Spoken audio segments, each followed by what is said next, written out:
നാട്ടിക ഗ്രാമപഞ്ചായത്ത് 4-ാം വാർഡ് മെമ്പറുടെ നേതൃത്വത്തിൽ 4-ാം വാർഡിൽ വിൻഷുവർ നഗറിൽ നിരീക്ഷണ ക്യാമറ സ്ഥാപിച്ചു. നാട്ടിക ഗ്രാമപഞ്ചായത്ത് പ്രസിഡന്റ് പി വിനു നിരീക്ഷണ ക്യാമറയുടെ സ്വിച്ച് ഓൺ കർമ്മം നിർവഹിച്ചു. നാട്ടിക ഗ്രാമപഞ്ചായത്ത് ക്ഷേമകാര്യ standing committee chairman P M Siddique അധ്യക്ഷത വഹിച്ചു.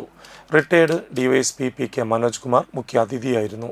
CDS മെമ്പർ ഗീതാഞ്ജലി തിലകൻ, മുൻ panchayat member JNC, Ranish K Raman, Jayaraman Andezhath, Kumaran Chakkandan, Subrahmanyan Manthra, Pushpangadan Njayakkatt, Prasad Chorottil, Junaid Musliyam Veettil, Ashokan Maliyekkal, Satheesan NR, Ravi Vellanchery, Kannan അന്തിക്കാട്ട്, രഘുനാഥ് നായരിശ്ശേരി, മായ, പ്രമീള പൂക്കാട്ട്, ശ്രീദേവി സദാനന്ദൻ, ശ്രീജ, രാധ കണ്ണപ്പശ്ശേരി, ഷൈനി അനിൽകുമാർ, രമണി ചക്കാണ്ടൻ, രാധ തൃപ്രയാറ്റ്, കാഞ്ചന ജയൻ, സെബിയ ബഷീർ തുടങ്ങിയവർ പങ്കെടുത്തു.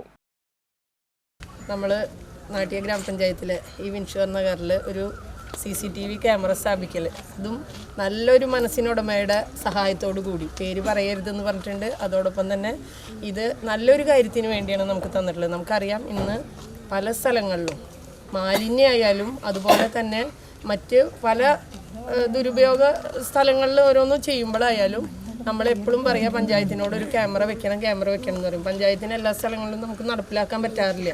അപ്പോൾ ഇങ്ങനെയുള്ള നല്ല മനസ്സുള്ളവരുടെ സഹായം കൊണ്ട് നമുക്ക് ഇതുപോലെയുള്ള ഓരോ കവലകളിലും ഇതുപോലെ ക്യാമറ വെക്കാൻ പറ്റുന്നത് തന്നെ ഏറ്റവും നല്ലൊരു കാര്യം.